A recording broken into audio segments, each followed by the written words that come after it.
Also tonight, with Hamas refusing to release more hostages, President Biden meeting with families of Americans still being held in Gaza today, and those families are now speaking out. Richard Engel now with late details.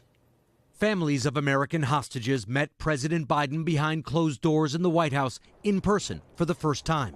It was a terrific meeting and conversation. At least 8 Americans are still held in Gaza. 4-year-old Abigail Idan is one of the few to have been released. Both of her parents were executed by Hamas. Her great aunt tonight. They are just not numbers and they're just not faces.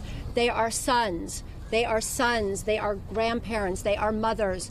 And that is what the president and his team understand.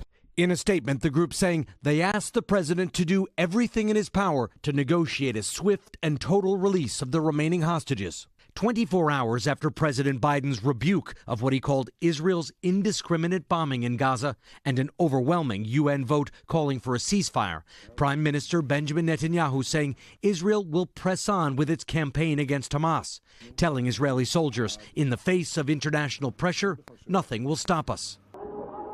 In Gaza now, conditions are beyond miserable. Heavy rains and shattered infrastructure today led to floods. 50 miles away, in the Palestinian city of Bethlehem, the mood is sour. In the town where Christians believe Jesus was born, there are no tourists or pilgrims, no tree in Manger Square. Christmas celebrations have been canceled in solidarity with Gaza. Inside the Church of the Nativity, we met Reverend Mitri Rahib.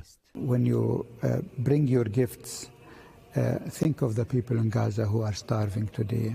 Starving not only for food, but starving for justice. In the grotto under the altar, where the faithful believe the manger once lay, we were the only ones to witness the rituals that have continued here for centuries. Where it began, no one is in the mood to celebrate Christmas. And Richard, President Biden's national security advisor will be in Israel tomorrow. Yes, he's expected to meet with Prime Minister Netanyahu and his war cabinet. And a main focus of this meeting is expected to be speeding up the delivery of humanitarian aid into Gaza by opening a second border crossing. Thanks for watching. Stay updated about breaking news and top stories on the NBC News app or follow us on social media.